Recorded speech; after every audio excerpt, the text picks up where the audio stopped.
আমরা ভক্তি করি পায়ে হাত দিয়ে, পায়ে হাত দিয়ে না, পায়ে হাত দিয়ে না, পায়ে হাত দিয়ে। একজন মানুষের কি খালি পাও আছে, হাঁটু আছে,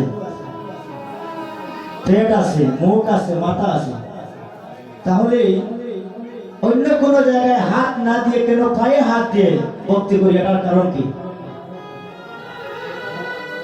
এটার কারণ কি? দেখবেন অনেক বাবারা মায়েরা কীর্তনে আসিয়া একজন আরেকজনকে কুলাকুলি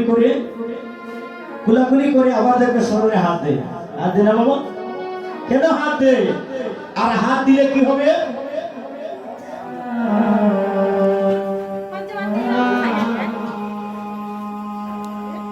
বলে এই চরণটা হচ্ছে একমাত্র পবিত্র স্থান। এই চরণটা হচ্ছে একমাত্র পবিত্র স্থান। দেহটা অপবিত্র হতে পারে, বদনটা অপবিত্র হতে পারে, চরণ কখনো অপবিত্র হবে না। তার প্রমাণ দেখেন, আমরা যারা এসেছি এই জগতে মাতৃগর্ভ ছাড়া কেউ আসতে পারিনি। একজনের যদি 80 বছর হয়ে যায়, 100 বছর হয়ে যায়, মায়ের কাছে গেলে সন্তান, ঠিক না? আমরা যখন মাতৃগর্ভে ছিলাম, একটা গর্ভ, এই গর্ভের ভিতরে যখন ছিলাম, এই স্থানটা ছিল অন্ধকার। অন্ধকার না? এই স্থানটা ছিল অন্ধকার। যখন আমাদের 1 মাস, 2 মাস, 3 মাস, 4 মাস, 5 মাস, 6 মাস, 7 মাস হলো, 7ম মাসে এই সময়ে এই আসরে যারা বসে আছেন সবাই কিন্তু একদিন নিজ চোখে ভগবানকে দর্শন করতে পেরেছেন। স্মরণ আছে? স্মরণ নেই? বিষয় বাসনায় পড়িয়া সব ভুলে গিয়েছি।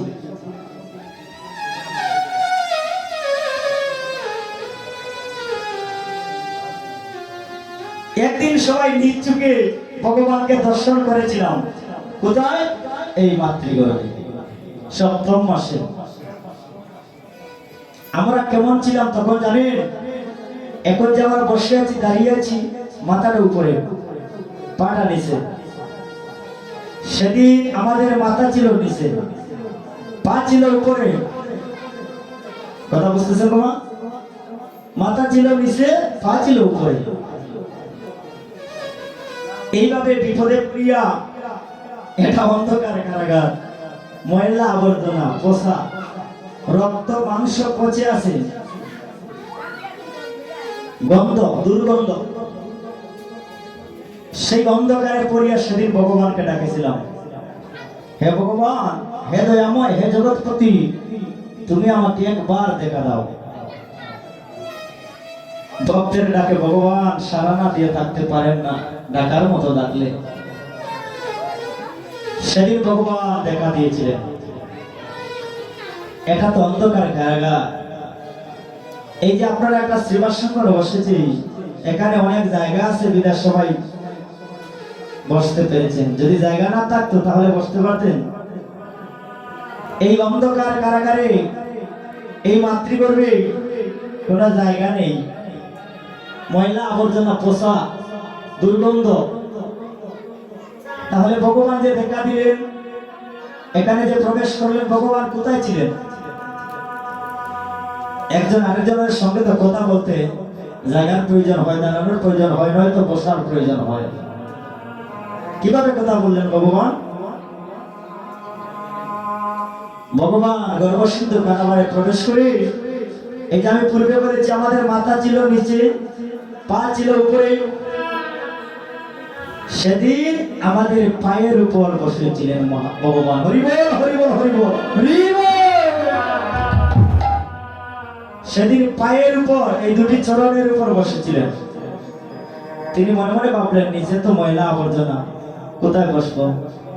তাহলে যে ভক্ত আমাকে ডেকে আনলো, আমি তার পাটা পবিত্র, উপর দিকে আছে, ময়লা আবর্জনা লাগলো না পায়ের মধ্যে, তাহলে আমি এই পবিত্র স্থান চরণে আমি বসি।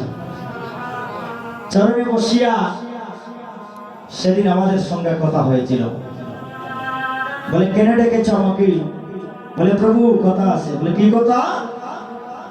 বলে অন্ধকার কারাগার থেকে আমি যাব না। বলে কেন? বলে ভগবান আমি তোমার সঙ্গ ছাড়তে চাই না। এই অন্ধকার কারাগারে আজ তোমার সঙ্গ লাভ করেছি, আজ নিজ চোখে তোমাকে দর্শন করতে পারলাম। এখান থেকে চলে যাওয়ার পর যদি তোমাকে আর দেখতে পাই না, দেখতে পারি না, তখন ভগবান বলেছেন, হে ভক্ত, হে নরাধম, তুমি যদি এই গর্ভ থেকে ভূমিষ্ঠ না হও, তোমার মা মারা যাবে, তোমার মা মরণের পথে তুমি হয়ে যাবে। তখন বলেছিলেন, হে প্রভু দয়াময়, ঠিক আছে আমি অন্ধকার কারাগার থেকে ধরাধামে ভূমিষ্ঠ হব, তুমি কৃপা করো। ভগবান কৃপা না করে অন্ধকার কারাগার থেকে এই ধরাধামে আলো বাতাস কেহ দেখতে পারবে না।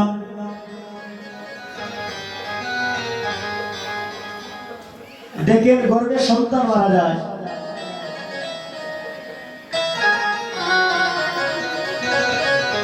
গর্ভে যদি কেহ মারা যায়, ধরাধামের আলো বাতাস কি পাইল গো? আলো বাতাস তো দেখতে পারলো না। ভগবানের কৃপা লাগবে। তাহলে প্রভু কৃপা করো, কৃপা করে আমাকে ভূমিষ্ঠ করে দাও। তখন আমি ভূমিষ্ঠ হয়েছিলাম। কিন্তু প্রভু বলেছিলেন, হে বৎস, তুমি যে ধরাধামে যাবে, ভগবান জানেন এই ধরাধামটা হচ্ছে মায়াময় জগৎ, সেখানে গেলে আমাকে ভুলে যাবে। কথা দিয়ে যাও, সেখানে গিয়ে আমার জন্য কি করবে? বলে প্রভু সেখানে গিয়ে যদি আমি কোনো কিছু সেবা করি, আগে তোমাকে দিয়ে সেবা করব। আমার বদন দিয়ে তোমার গুণগান করব, হাত দিয়ে কৃষ্ণ নামে করতালি করব। কিন্তু যেদিন মাতৃগর্ভ কারাগার থেকে ভূমিষ্ঠ হলাম, হয়ে মায়া জালে পড়ে ভালোবাসায় আবদ্ধ হয়ে সব ধীরে ধীরে ভুলে গেলাম।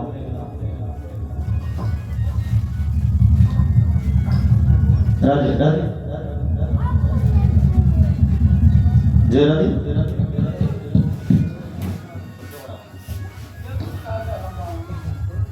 রাধে রাধে, সব ভুলে গেলাম। কিন্তু কথাটি ছিল যে চরম পবিত্র স্থান কেন?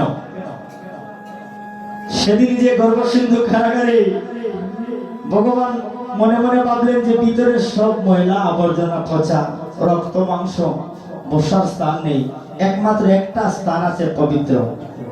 যেই স্থানে কোনো ময়লা আবর্জনা পচা কিছু লাগলো না। পাটা যদি উপরে থাকে তাহলে ময়লা আবর্জনা লাগবে। তাই সেদিন মহাপ্রভু ভগবান আমার সেই চরণে বসেছিলেন। এর জন্য এই ভক্তির চরণটা হয়ে গেল পবিত্র স্থান। হরিবল হরিবল হরিবল হরিবল। এর জন্য অন্য কোন স্থানে হাত না দিয়ে, স্পর্শ না করে সবাই চরণে হাত দিয়ে ভক্তি করে হরিবল হরিবল।